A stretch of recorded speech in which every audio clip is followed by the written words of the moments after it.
নমস্কার বন্ধুরা, সমাজ কিচেনে সকলকে স্বাগত জানাই। আমার রেসিপিটা যদি আপনাদের ভালো লেগে থাকে তাহলে লাইক এবং শেয়ার করার অনুরোধ রইল। নতুন বন্ধু যারা আমার চ্যানেলটা এখনো সাবস্ক্রাইব করেননি তারা সাবস্ক্রাইব করে পাশে থাকা বেল আইকনটা একটু প্রেস করে দেবেন। তাহলে আমি যখন নতুন কোনো ভিডিও আপলোড করব আপনাদের কাছে নোটিফিকেশন পৌঁছে যাবে। আর পুরনো বন্ধু যারা আমার চ্যানেলটা সাবস্ক্রাইব করে অলরেডি আমার পাশে আছেন তাদেরকে অসংখ্য ধন্যবাদ। আজকে ডিম দিয়ে মিষ্টি কুমড়োর একটা রেসিপি আপনাদের সাথে শেয়ার করব। ডিম কুমড়োর কালিয়া, এটা বাচ্চা বড় সবাই খুব পছন্দ করবে। ভাত, রুটি, পরোটা সব কিছুর সাথেই খুব ভালো লাগবে। চলুন তাহলে দেখে নেবেন রেসিপিটা। ডিম কুমড়োর কালিয়া করার জন্য প্রথমে আমি এখানে 4টে ডিম নিয়ে নিয়েছি। ডিমগুলোকে ফাটিয়ে নেব।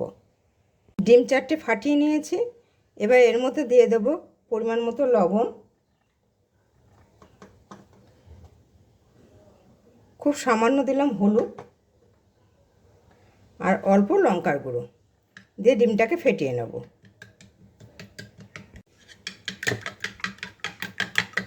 একটু ফেটিয়ে নিলাম। এবার একটা টিফিন কৌটোয় আমি সর্ষের তেল মাখিয়ে রেখেছি। এর মধ্যে এটা ঢেলে দেব ডিমটা।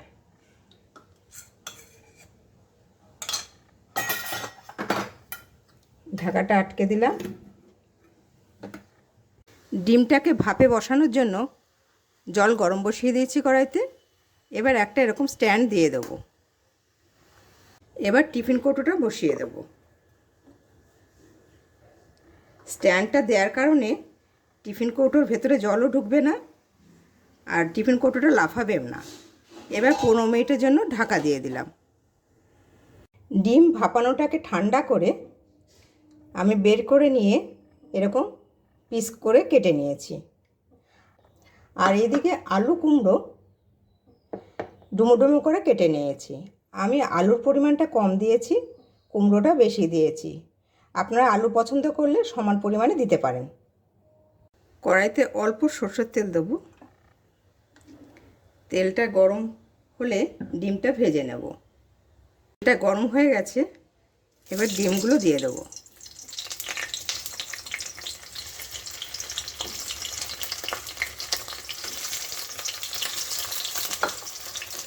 হালকা করে ভেজে নেব। ডিমগুলো ভাজা হয়ে গেছে। এবার তুলে নেব।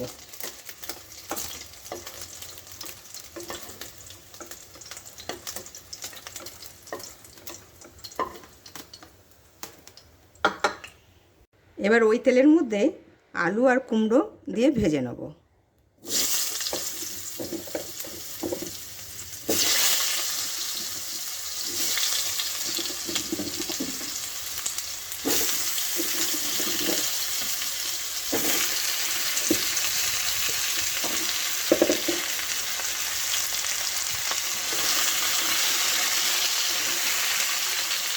কুমড়োর মধ্যে অল্প করে হলুদ দিয়ে দেবো, দিয়ে একটু ভালো করে ভেজে নেব।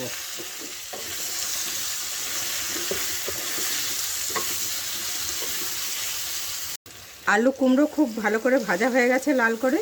এবার তুলে নেব। কুমড়ো তুলে নিয়েছি। এবার অল্প সর্ষের তেল দেব। তেলটা গরম হলে ফোড়ন দেব।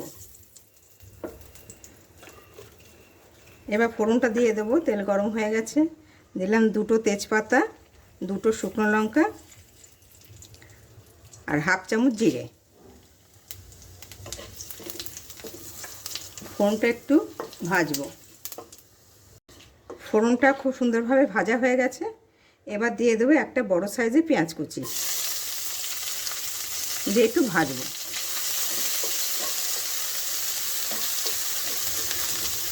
ভাজা হয়ে গেছে। এবার 1 টেবিল চামচ আদা রসুন বাটা দিয়ে ভাজবো একটু, যত সময় কাঁচা গন্ধটা না যায়। আদা রসুনের কাঁচা গন্ধটা চলে গেছে। এবার দিয়ে দেবো হাফ চামচ ধনে গুঁড়ো, হাফ চামচ জিরে গুঁড়ো, হাফ চামচ হলুদ গুঁড়ো আর হাফ চামচ কাশ্মীর লঙ্কা গুঁড়ো। দিয়ে একটু ভাজবো। মশলাটার মধ্যে সামান্য একটুখানি জল দিয়ে করব, 2 চামচ মতো জল দিলাম। এটা খুব ভালোভাবে কষা হয়ে গেছে। এবার এর মধ্যে দিয়ে দেবো 4টে কাঁচা লঙ্কা আর আলু কুমড়ো ভাজাটা দিয়ে একটু কষবো।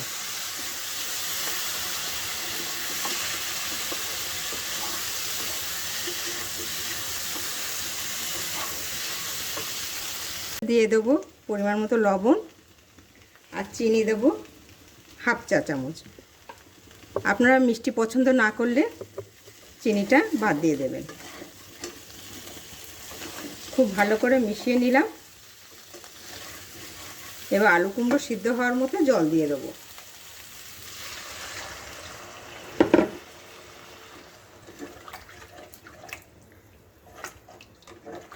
এবার ঢেকে দেবো 10 মিনিটের মতো মিডিয়াম আঁচে। ঢাকাটা খুলে দেবো,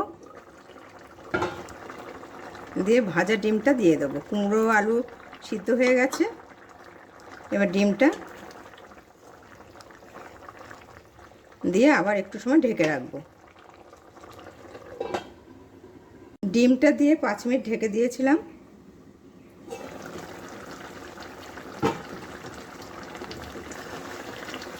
ঝোলটা কমে এসছে। এবার এর মধ্যে মিশিয়ে দেবো 1/2 চা চামচ গরম মশলা গুঁড়ো।